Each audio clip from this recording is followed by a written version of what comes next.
사무엘하 17장 15절에서 29절 말씀 함께 읽었습니다. 다윗을 돕는 사람들의 이름이 나오고요. 그리고 다윗을 대적했던 아히도벨의 최후에 대해서 오늘 말씀하고 있습니다. 15절부터 17절까지 말씀 보시면 아히도벨의 계획을 다윗에게 전하려고 후세가 사람을 보내죠.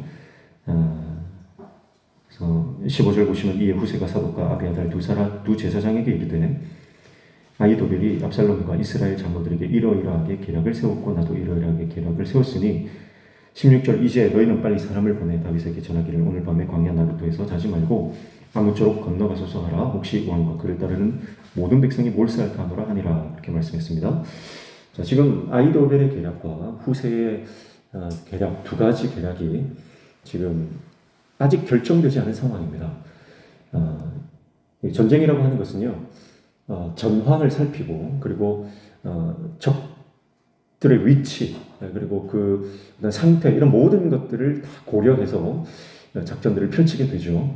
그래서 지금 아히도벨이 지금이 가장 적기다. 그래서 12,000명을 나에게 주시면 지금 이 밤에 가서 기습을 해서 다윗 왕만 딱 골라내서 그를 처단하면 나머지 백성들, 다윗과 함께했던 사람들조차도 이제 우리에게로, 압살롬에게로 이제 끌어들일 수가 있고, 가장 최소한의 희생을 통해서 우리는 이제 이 왕위를 견고하게 할 수 있다. 이것은 굉장히 좋은 전략이고 당시에 가장 확실한 전략이었습니다.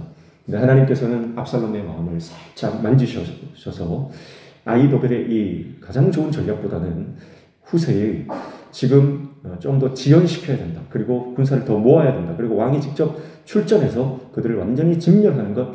그래서 그 압살롬의 과시욕을 건드리게 되죠. 그래서 그 후세의 전략, 속공이 아니라 지공으로 가는 거예요.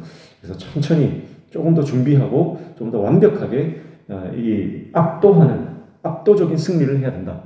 그래서 지금 분위기는 후세의 계략이 훨씬 더 좋은 계략으로 받아들여지고 있는 상황입니다. 하지만 이 전쟁이 계속해서 이런 그 첩자들 또 전령들 이런 사람들을 계속 보내가지고 이제 어떻게 이제 이 작전을 수행할 것인지에 대해서는 아직까지는 결정나지 않은 상황인 거예요. 그래서 아히도벨이 세운 계획을 무마시키기 위해서 후세는 끝까지 이제 노력을 하는데요. 그래서 다윗이 남겨놓은 사독과 아비아달 제사장이 있지 않습니까?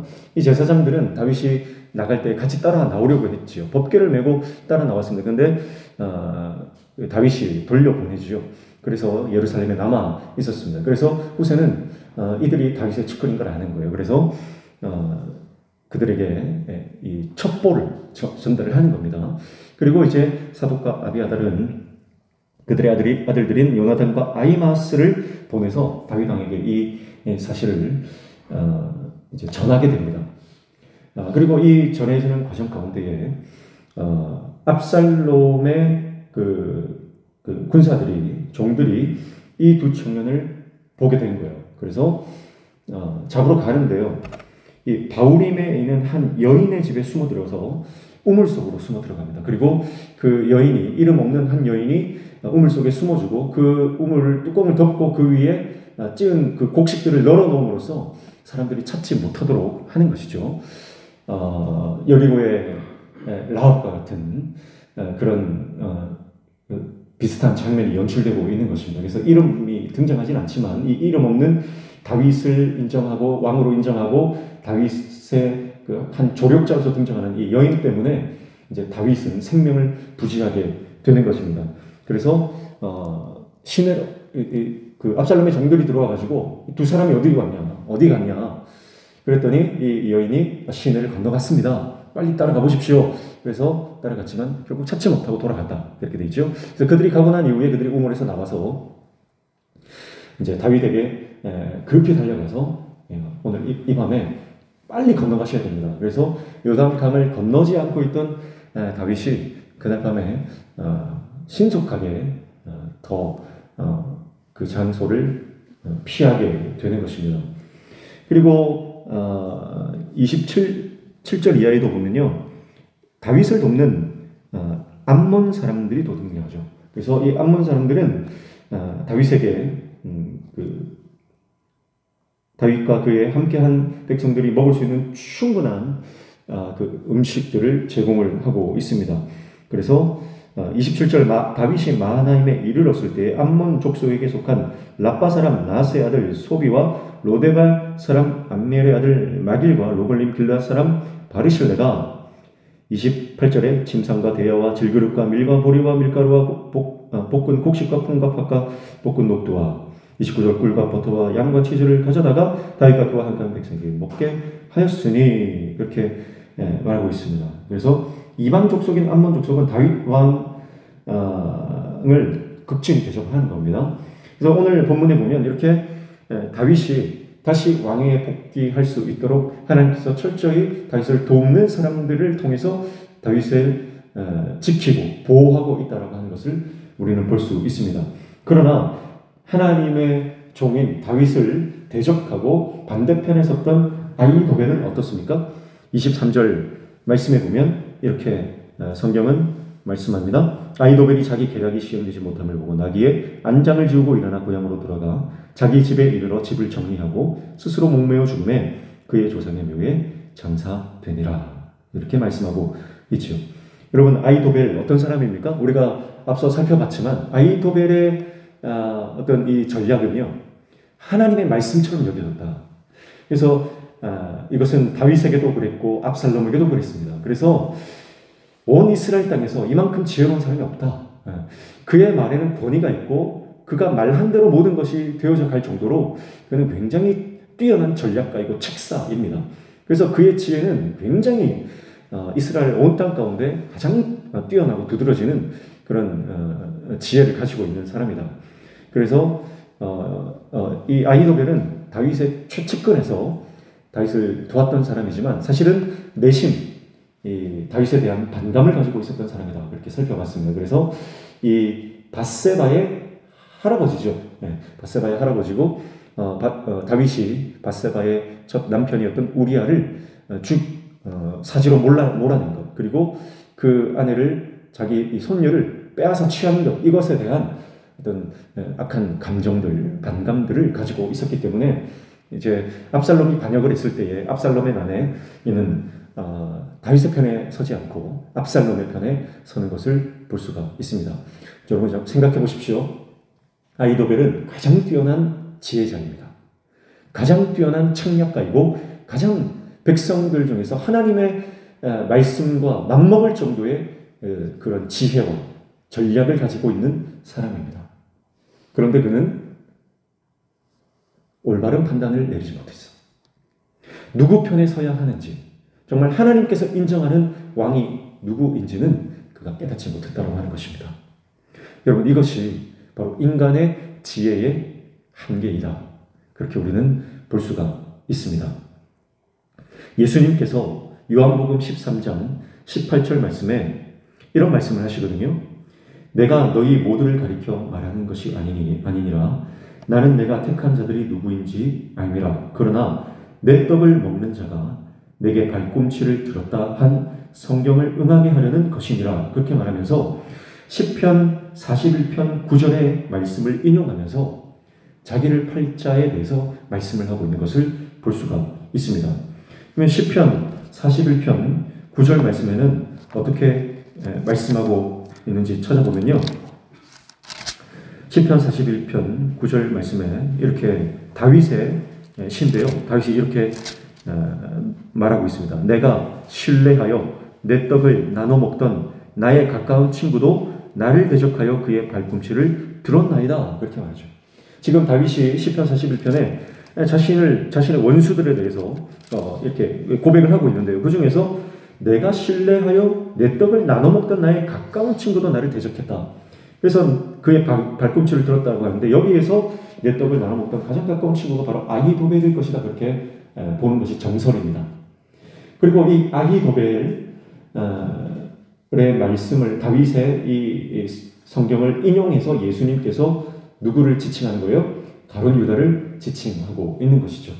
자, 그러니까 아히도벨은 그가 가장 뛰어난 지혜를 가지고 있었음에도 불구하고 다윗을 배반하고 하나님 나라, 하나님의 왕국, 하나님께서 인정하시는 그 하나님의 통치하시는 나라를 대적하는 원수가 되었다고 하는 것이고, 그의 죽음은 스스로 목숨을 끊는 비참한 인생이 되었다. 그래서 아히도벨의 삶과 죽음, 그것을 염두에 두시고 예수님께서 가룟 유다를 지칭해서 말씀하는 것은 바로 가룟 유다도 예수님을 다윗을 배반했던 아히도벨과 같이 배반할 것이고, 그리고 그의 죽음도 그와 같을 것이다라고 하는 예언이라고 보는 것이 일반적인 해석이죠.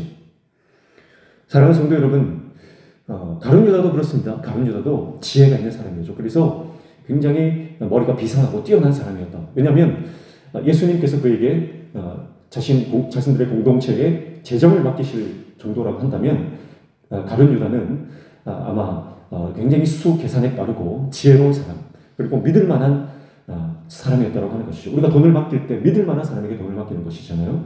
근데 그 돈을 만지면서 그 마음에 악한 마음이 들어오고 예수님을 배반할 생각이 들어온 겁니다.